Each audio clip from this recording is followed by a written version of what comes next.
किसान भाइयों, आज उद्यान विभाग की टीम सोमी गांव में आई है और सोमी गांव में स्थापित एक आंवला की कैंडी यूनिट में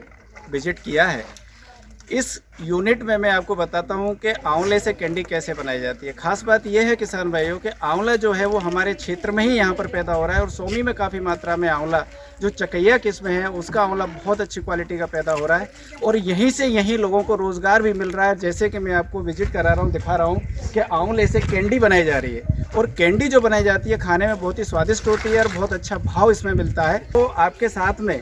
जो कैंडी को इस कैंडी उद्योग को जो चला रहे हैं ये है माधोलाल जी कीर और ये सोमी ही गांव के रहने वाले हैं और इन्होंने बहुत ही अच्छा ये एक लघु उद्योग स्थापित किया है जिससे कि यहाँ के लोगों को आंवला की खेती में तो लोग कमा ही रहे हैं, उत्पादक किसान तो कमा रहे हैं, इसके साथ साथ जो सहायक जो धंधा है कैंडी बनाने का, इसमें लोगों को, क्षेत्रीय लोगों को रोज़गार भी मिल रहा है। तो इसके लिए बहुत बहुत धन्यवाद माधोलाल जी कीर को, जो लोगों को रोज़गार भी दे रहे हैं और अपनी स्वयं की आय अर्जन भी कर रहे हैं। अब बात आती है किसान भाइयों कि कैंडी बनाने की प्रक्रिया क्या है। तो सबसे पहली जो प्रक्रिया होती है, ये देख रहे हैं आप, बड़े बड़े कड़ाव हैं, भगोने हैं,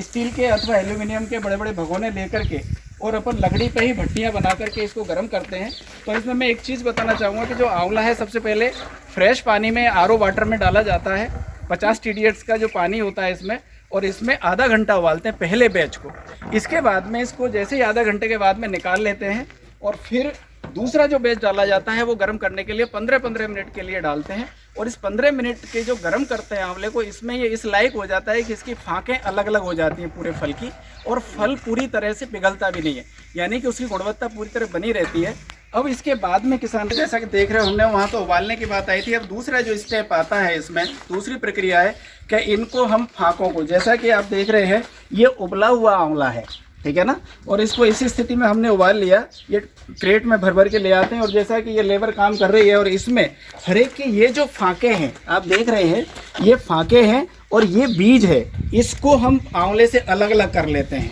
ठीक है। तो ये दूसरी प्रक्रिया हो गई और इसमें विशेष ध्यान देते हैं कि जो बहुत अच्छी फाँकें होती हैं उनको अलग कर लेते हैं छांट करके, और जो छोटे टुकड़े रह जाते हैं उनको अलग कर देते हैं। तो इस तरह से यहाँ तक ये 2 प्रक्रिया पूरी हो जाती है हमारी कि आंवले की फाँकें तैयार हो जाती हैं उबले हुए की। अब देखिए किसान भाइयों कि ये जो मैं आपको बता रहा था कि ये जो बीज है ये बड़ा ही महत्वपूर्ण होता है, क्योंकि इसमें कुछ तो आप देख रहे हैं कि आंवले का गूदा भी जा रहा है और एक गुठली जा रही है इसमें। तो गुठली को क्या है कि गूदे को भी अलग करेंगे और इसकी जो गुठली है उसको भी अलग करेंगे। गुठली को हम थोड़े दिन के लिए धूप में जब सुखा देते हैं तो उसमें वो तड़क जाती है और उसमें से बीज निकल जाते हैं और एक गुठली में से 5 से 6 बीज निकलते हैं। अब किसान भाइयों, वहाँ से फाके अलग करने के बाद में फिर हम लेते हैं आरओ वाटर, लेते हैं वही 50 TDS का, और उसमें हम इन फाकों को, जैसा कि आप देख रहे हैं, इन फाकों को हम 50 TDS के पानी में 12 घंटे के लिए रखते हैं, जिससे कि इसमें जो कसेलापन है वो कम हो जाता है। इसके बाद दूसरी बात आती है किसान भाइयों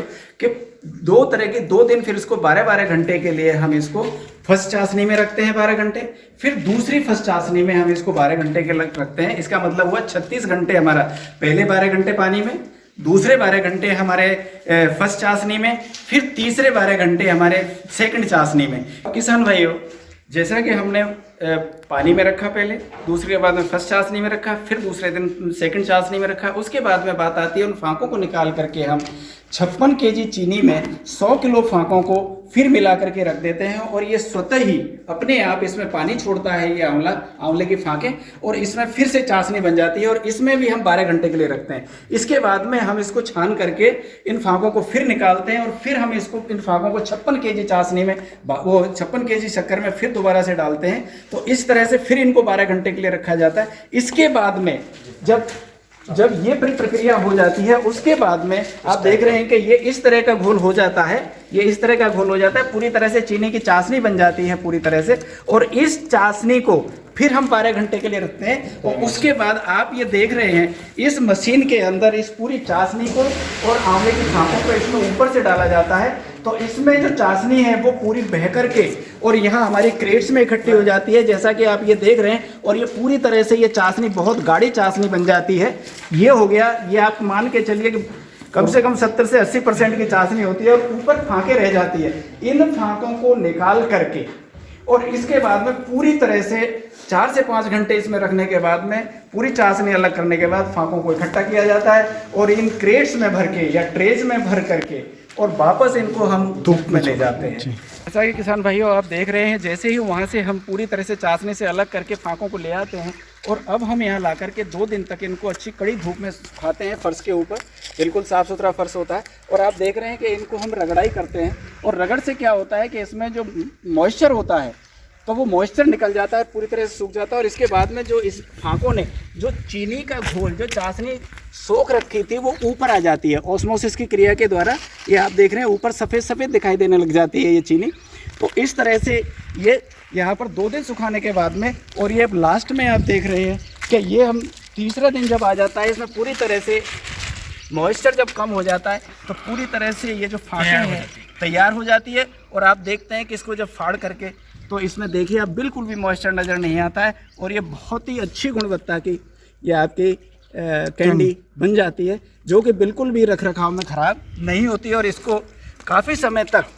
6 से 1 वर्ष तक 6 महीने से लेकर के 1 वर्ष तक आराम से रखा जा सकता है और बहुत ही अच्छी तरीके से अच्छा पैसा कमाया जा सकता है। भाइयों आप देख रहे हैं कि वहाँ धूप में जब ये सुखाने के बाद में और ये कैंडी जब यहाँ पर हम लाते हैं और पंखे में और थोड़ा सा इनको सुखा देते हैं और इसके बाद में फिर हम पॉलीथीन की पैकिंग में इसको पैक कर देते हैं जैसा कि आप देख रहे हैं। और इस तरह से पैकिंग करके 50-50 किलो के कट्टे में ये जाती है और ये बड़े बड़े जो मार्केट हैं, मुंबई है, उदयपुर है, जयपुर है, वहाँ पर बड़े बड़े जो व्यापारी होते हैं उनको सप्लाई की जाती है। और वर्तमान में जो हम इसको कर रहे हैं वो 150 रुपये किलो के हिसाब से इसको किसान भाइयों को उपलब्ध करवा रहे हैं और ये बहुत ही न्यूट्रिटिव होती है क्योंकि इसमें विटामिन सी की मात्रा होती है। सबसे बड़ी बात इसमें यह है कि किसान भाइयों ये पूरी तरह से ये प्रक्रिया मैनुअल है, यानी हाथ से बनाते हैं इसको, तो इसमें जो टेस्ट आता है और जो मशीन से जो आजकल बनाते हैं तो मशीन के बजाय इसमें बहुत अच्छा टेस्ट डेवलप होता है। इसलिए हाथ से बनाने की जो प्रक्रिया है और जो लघु कुटीर उद्योग जो चलाए जा रहे हैं उनको बहुत ज़्यादा प्रोत्साहन मिलेगा और अच्छी गुणवत्ता की कैंडी तैयार होगी।